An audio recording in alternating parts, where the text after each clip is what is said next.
Good afternoon. I am really excited to be here with you today to share about something that is really inspiring me as a parent. And it is this book called Create a Better Brain Through Neuroplasticity by Debi.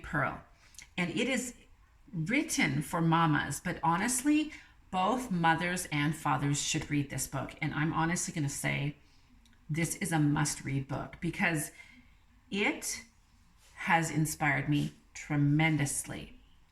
I was reading it last night and I almost didn't want to put it down, but it was getting late, so I had to put it down.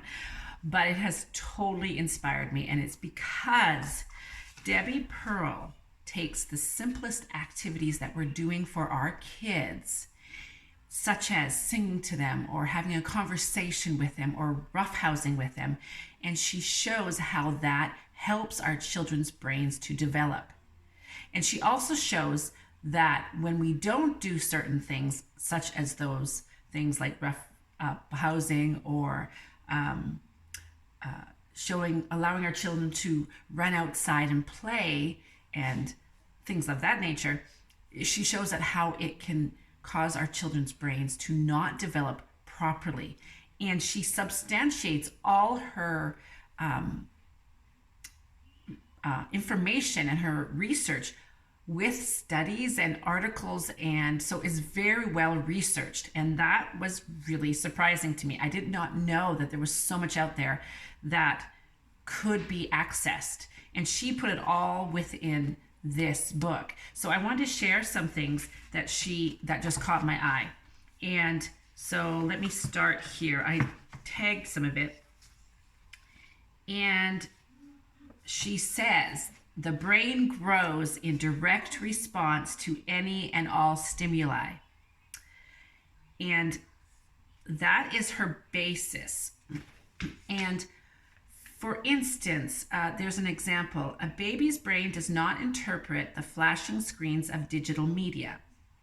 A baby placed in front of a TV as a way of distraction will focus on the screen, but this has been shown to be damaging to the development of the eyes and brain.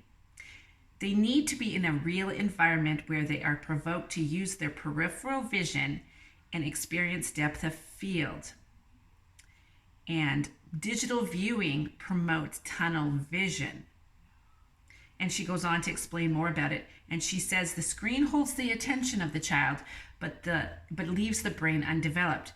Children need to use multiple senses, such as sight, smell, touch, and hearing, that are stimulated together to form multiple brain connections and enhancing the functionality of each sense. And you know what? When I read that, I just thought of what Charlotte Mason says in her philosophy about the importance of our young children being outside, using all their senses to learn from their environment, from nature, and what's going on in their homes, and so on and so forth. So that was just like a really cool thing.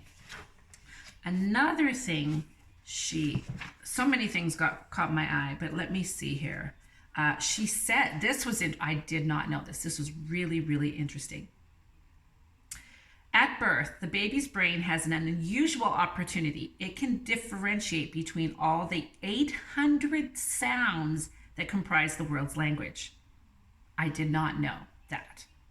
And she talks about as a baby develops in their early few months of life, they can distinguish between all the sounds of foreign language and the language of those whom they love. The child may not be saying them nor interpreting them, but he is able to differentiate the sounds. And the baby loses this ability to differentiate between the 800 sounds by the end of their first year. And though they are unable to speak, the language they hear spoken by the person they want to understand has been imprinted on their brain. And this is why it's so important to teach children a second language when they're very, very young. It is just an amazing fact that I did not know. Another interesting tidbit is simply talking with your child will increase their ability to learn. And she actually differentiates between well, not differentiates, but she talks about it's just literally a conversation you have with your child. It doesn't have to be a complex situation or a complex conversation.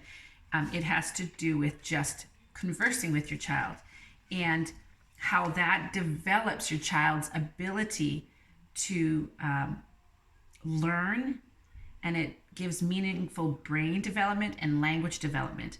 And it should start early in the baby's life and continue through their formative years. And that's why it's so important to talk to your kids. I talk to my kids all the time throughout their life, like from little babyhood all the way to even now that they're at 19 and 17. So, and when you do this, your child will hunger for your interaction with them. It creates a bonding between you and your child. When you don't talk to them, they don't have that bond. So there is a really good reason why we need to talk to our kids. I mean, we should not need this kind of research to tell our kids that, to reinforce that in ourselves, to talk to our kids, but it just confirms it, right?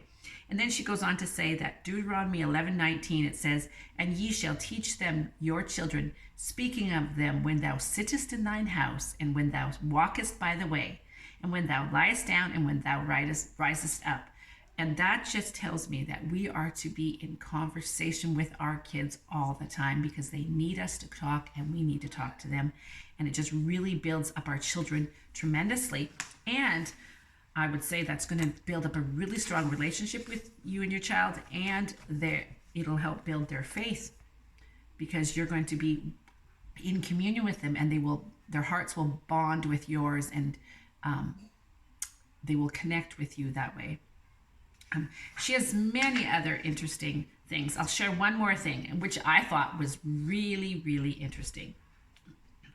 Rough and tumble. She says there's a doctor, a practicing physician, and behavioral scientist enthusiast that wrote a book. I'll let you read this book to find out who that was. But she says that when your child starts roughhousing, the brain recognizes this as a small stressor. As heart rate increases, the brain thinks he is fighting or fleeing some bad person. To protect his brain from stress, brain-derived neurotropic factor, BDNF, is released. BDNF is nature's medicine for healthy brain growth and development. It protects and improves memory by stimulating neuron growth in many areas. This is why children love roughhousing and feeling more connected after a good struggle. So when you're running around the house, chasing your kids, having fun and play fighting, this is a good thing for our children. And a lot of us mamas say, oh, it's not good. No, it is good for the kids. And so encourage your husband to do that.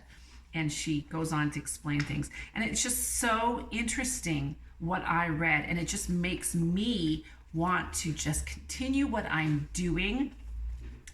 And just there's some areas that I need to pick up, so I am really excited to just really continue reading this book and learn more what I am doing. Sorry, I gave you the wrong page.